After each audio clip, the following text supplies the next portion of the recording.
guys, and welcome to my channel. First and foremost, I'm a huge believer in the paranormal, ghosts, demons, all of that sort of thing.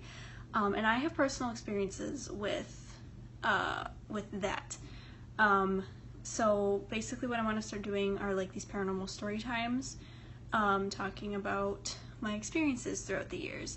If I keep looking down, it's because I have my notes here, so sorry if that annoys you.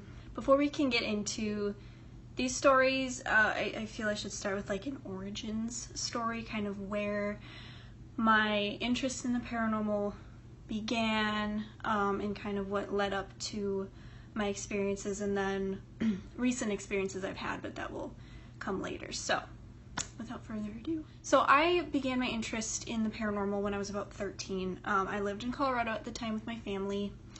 My favorite show to watch is Ghost Adventures. I liked Ghost Hunters too, but I don't know, for some reason Ghost Adventures just always had a way of like scaring me so bad, because it was just so realistic. And I know people say like those shows are fake, but like I think they're real. Whatever, and they're interesting, so whatever. I keep I keep watching them. And then I would like go online and like search up paranormal stories and reading about them and stuff. My voice keeps cracking. Not cute. So anyway, around the time that I was getting interested in the paranormal, my dad was getting transferred. At the time he was in the Air Force, so we had moved around a lot, and this was like my 7th move, I think. So anyway, he was getting transferred to Cheyenne, Wyoming. We were going to live on F.E. Warren Air Force Base, which we did live on for 6 years. Anyway, I was homeschooled, so whenever my dad had to like go on trips, go TDY anywhere, my whole family would pack up and we would just go with him, because, you know, again, I was homeschooled and I didn't, you know, I could just take my school with me. At this time, we went on a visit to Cheyenne, Wyoming, and we stayed on the Air Force Base. So we got to stay in these cottages that the base had. So walking into these cottages, I immediately felt uneasy. These are feelings that I had never felt before. The house that we lived in Colorado was brand new. Like, we built it. Like, that was like we were the only ones who had ever lived there. So I had never experienced these feelings. And if you've ever been to F.E. Warren, or if you've ever been in Cheyenne, I mean, there's a lot of old buildings, and I just wasn't used to that. And I wasn't used to like these feelings that I was getting pretty much like anywhere I went on base. It was just creepy. The bedroom that me and my sister were staying in especially was creepy. Like, something did not feel right. Like, I felt watched. Like, I just felt like something was there. And again, I had never like experienced these things before. We were there for a total of 3 days, you know, 2 nights. And the first night that we were there, I could not fall asleep. I felt creeped out, and I was like thankful that my sister was there, at least like I wasn't alone. The second day we were there, my dad had to like go to meetings and meet with, you know, other officers and get things, you know, set up and squared away. My mom and my sister and I, we went walking around the base, and we went to go see the library on base. And in the library, still, I felt like I was being watched. It's like every building you walked in, there was something there. So I wasn't really sure what to make of it. I was kind of ready to go home at that point. The second night and our last night there, like, I didn't want to go to bed because I remembered how creeped out I was the night before. I just didn't want anything to do with it.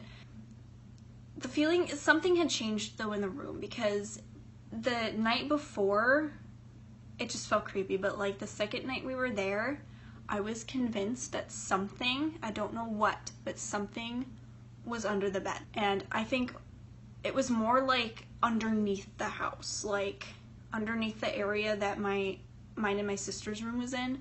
Like, there was something under the house. I don't know why, I was just convinced that there was something underneath there. I was so scared to sleep. I remember I just like laid there and like looked up at the ceiling basically until I fell asleep. Like, my sister was sound asleep, she didn't really care, but I was super creeped out.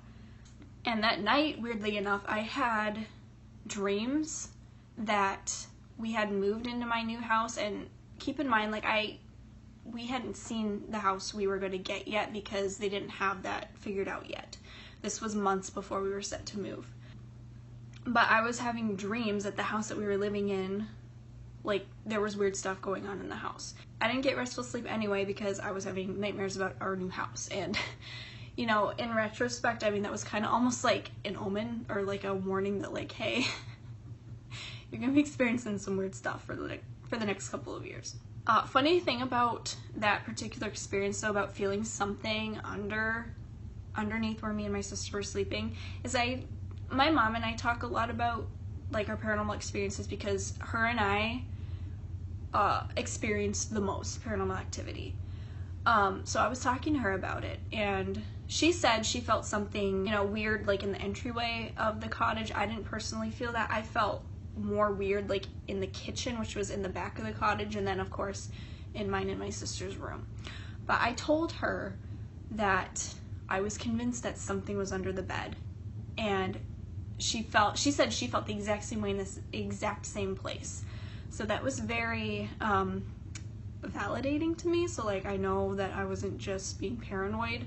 You know, the fact that we both felt something in a very specific place, you know, that was very validating to me. So that's how I am confident that there was something or some things in that cottage. So this kind of leads into mine and my family's move from Colorado to Cheyenne, Wyoming. The house we were supposed to move into was still occupied at the time. So we had to live in a TLF for like over a month. It was in the months of June and July that we had to live in these places. And again, had this constant feeling of being watched, and I could not explain it. I knew nothing about the history of the TLFs, of the base. I had no idea that, like, the base was notorious for haunting. There were times during the day that I would get chills and my arm hair would literally, like, stand on end. And this is something else that I had never ever experienced before. And keep in mind, this was in the middle of summer in a TLF with no air conditioning. The fact that, you know, I would feel these cold rushes of air coming towards me, I would get chills for no reason, my arm hair would stand up for no reason. I knew something was up. And this happened a lot more at night. Like, the activity was always so much worse during the night. And I just had a general feeling of unease, and I wasn't the only one. Like I said, my mom is also very sensitive to this stuff, so her and I were experiencing a lot more. There were many nights that I would wake up out of a dead sleep. Like, you know when, like, you're dreaming and then all of a sudden you just wake up, you know, like in the middle of a dream. You're not just slowly coming out of it and then just open up your eyes and, oh, I'm awake. It was just like this, I'm up for, like, no reason, and I would feel a presence in my room, and I would feel like I was being watched. There were a couple nights where I would be in bed reading with my bedside lamp on. I would be up really late reading. I'd be up really late just trying to keep myself awake because I was so afraid to sleep.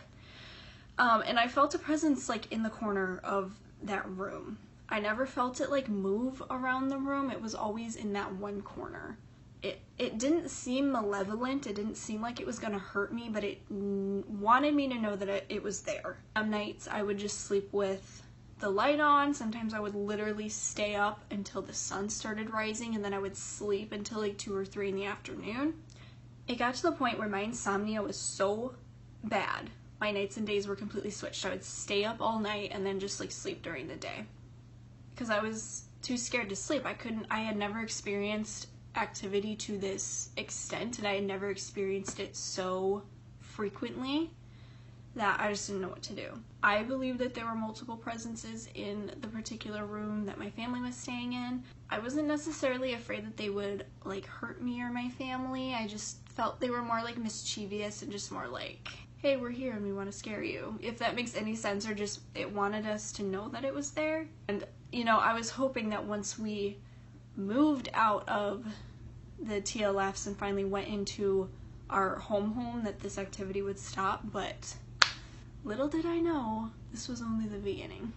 So anyway, thank you for taking time to listen to my origin story. I'll be uploading more paranormal story time because I have a lot of paranormal stories. I will see you guys next time.